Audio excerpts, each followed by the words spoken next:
On this video, I'm going to be going over basically a very simple but high converting landing page framework that I've tested out numerous times for my clients. So this one always crushes. So I'm putting this together because I know a lot of you guys out there, you've got your different e-commerce stores. Let's say you're an agency that's building landing pages for people, or you've got your own store, and you're kind of confused about what sort of layout that you should follow. Well, the way I look at it is you don't need to reinvent the wheel. There are frameworks and there are layouts that are proven to convert, and this is one of them. This is a very simple one. I tried to strip out all of the unnecessary things to make it as simple as possible, and I want to break down each and every single part of this. And as a little bonus, what I will also do is at the end of the video, I'll leave you a link, and I'll put it in the description here, on where you can access to my swipe file. So this is like a swipe file with all the different redesigns that I've done for different clients, so you can kind of get the different ideas from there as well. So that will just take things up to the next level. So let's go through this one by one. So the first section is going to be your hero section. This is basically, the first section that you're going to land on when you land on a page. So this is very, very important, because if you're running cold ads,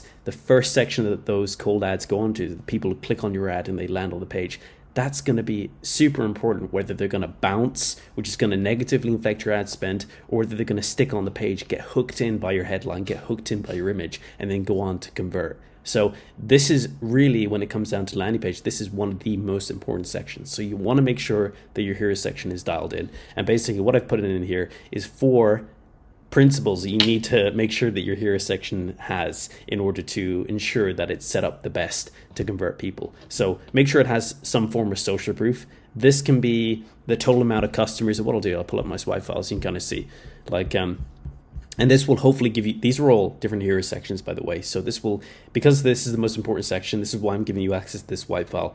This is the most important section that you need to focus on for your landing page. So you can get a lot of different ideas from here, and you can see I've broken down, there's a lot of different examples that I've done here for different stores and different pages. So you can see there's different types of social proof. Like for this client, we're just showing different articles that they've been featured in, but we have also the total amount of customers that they've had. Simple design, but you can see, just by adding in these elements, we're making sure that people are building up trust when they come to this page. So look at this brand. We're saying actually 50,000 efficient welders have bought this product.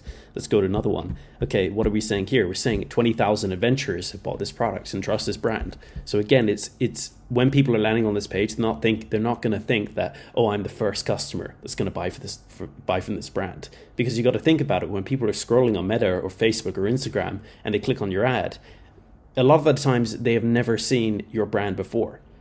So you have to build up that trust as fast as possible if you want them to stick on the page and feel trustworthy enough to actually go on and convert and spend money on your product. Okay, so go through these examples. You can kind of pick out different ideas for your own store and then apply it. But yeah, so going back to this framework, make sure you have some form of social proof in there. Another form of social proof is even just adding in a featured customer quote. You can even say something like that. So for your headline, some principles to follow is your headline. The way I do copywriting, and I kind of try and simplify it as much as possible, because there's so much complicated theories and frameworks out there, and I know I'm giving you another framework today, but I want to make it as simple as possible. So for the headline, this is what I do, and this works for the clients that I work with, so you can take inspiration from this.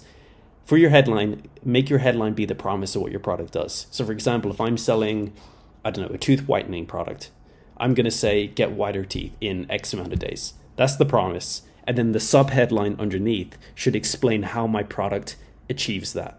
So we use X technology to, ensure that your teeth get the whitest glow in the shortest amount of time.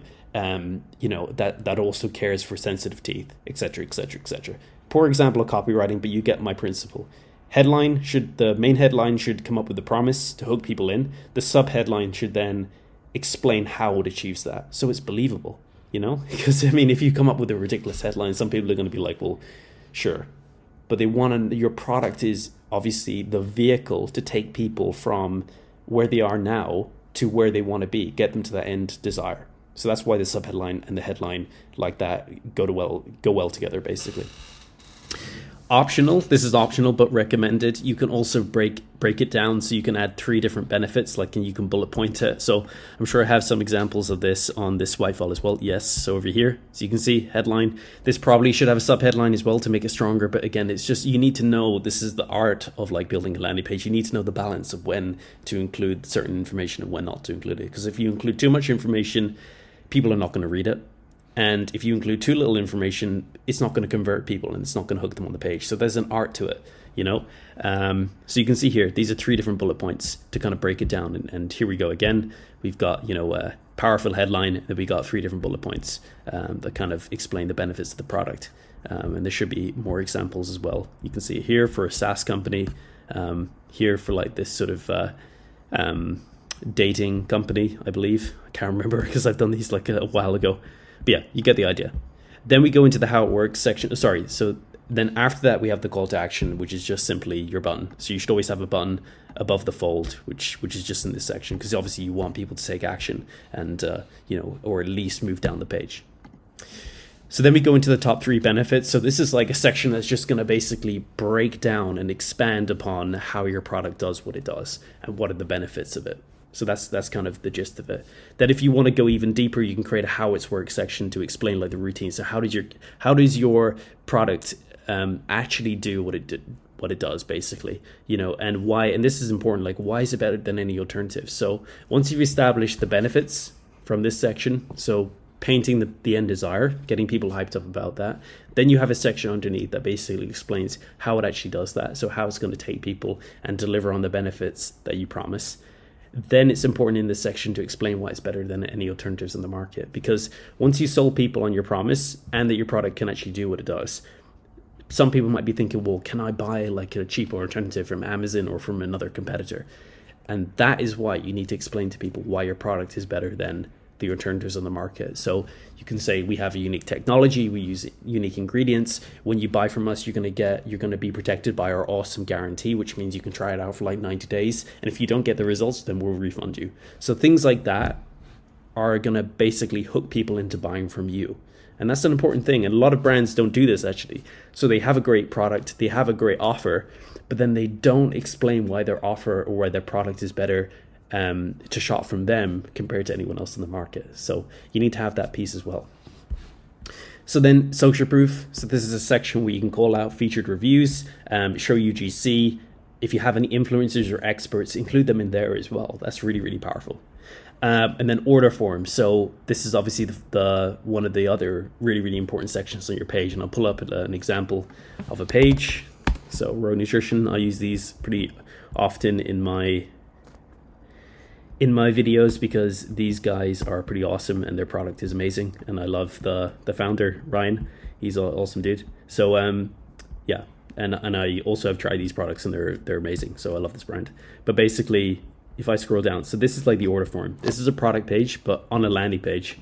If I try and pull up one of the landing pages that we've done for them. Yeah, so here's a section, 3 bullet points, headline, social proof, button. We have the benefit section, basically the routines, so like how to take it, etc., etc. We got more. This is like an extra section that explains how it does what it does. So you can see the framework in use here. Obviously, we've kind of added on a little bit more. This section basically explains what I just told you down here. So why is it better than the alternatives? That's what this section does. Social proof, and then the order form. So you can see it here. And this order form is obviously to communicate the offer and to just establish a little bit more trust from people. So again, to tell people social proof, the guarantee. So, you know, you're safe from shopping from us. That's what you want to communicate here. And then we're just reminding them of the benefits of the product. So keep it simple. I know this is more of like a fancier design that we're doing for this brand. It doesn't need to be a fancy design. You just need to have the elements there in place, like the principles. Okay, the design can come after. So yeah, and then the final thing is getting in some strategic FAQs. Now, I did highlight here, this is very important because practically maybe like 1% of the people that you hear from in the e-com space talk about this. And yeah, this is huge in terms of the value this can provide to your page. I've looked at, hundreds of heat map data from different landing pages and websites, and one of the most engaged with sections on any website that I look at, on any landing page, is the FAQs. And if you think about it, it makes a lot of sense because, you know, even if you have the best landing page in the world, people are still going to have some questions and some objections. That's why these FAQs are so important, because you can structure them in a way where you're picking out 5 to 10 FAQs that really, really target the top questions that people will have, the top objections that people will have. Like, for example, how long will it take to ship? And then get even more strategic and be like, well, what if it doesn't work? You know, that might be a question that someone's thinking in the brain. And then explain to them your guarantee. Well, if it doesn't work, we've given you 60 days to try out the product, so we'll refund you if it doesn't work. And then boom, okay, you know what? I'm now confident that I'm gonna go ahead and make this purchase. So you can see what I mean about these FAQs. Now, there is no quick process to doing this. This is why I think no one really does this, because it's very tedious. You actually have to read your customer reviews. You actually have to know what pain points your customers are have, and what questions they're thinking before they're purchasing. But one other thing that I do to kind of make this easier is I put myself in the mindset of the customer. So when I'm going through the page, I'm thinking to myself, like, what questions would I be having for me to feel comfortable from purchasing from this brand? So just some different mindset principles there, but this is really, really important. And that's why I say try and implement all of these different things. If you implement like 4 of these things and then you say, okay, why is it not working? Well, it's because you probably haven't implemented the whole thing. So implement the whole thing. I mean, I've done, you know, hundreds of landing pages now, and this is always a framework. This is stripped down to the absolute essentials. This is the actual absolute essentials that you need on a landing page for sure. So, and then there's some tips here that I've added in just from my own experience of doing these, is like prioritize the mobile design. So a lot of people, when they're doing a landing page, they design it on desktop. And because of that, they neglect the mobile design. When I'm always doing a design for a client, I start with the mobile design first, because in e-com, the majority of people are shopping on mobile. So you need to make sure that the mobile experience is optimized more so than the desktop. Like a lot of the times, when brands come to me and they show me their website, they say, oh, why is it not converting? And they show me, and they start showing me their desktop. And I'm like, well, you just told me that there's like only 5% of your customers that are shopping on desktop and 95% are shopping on mobile. And so when they then switch to showing me the mobile experience, then we start to see the glaring, you know, reasons why it's not converting well. So that's a really, really important tip, and that will save you a lot of time and a lot of stress. And then also make sure your photos are high quality.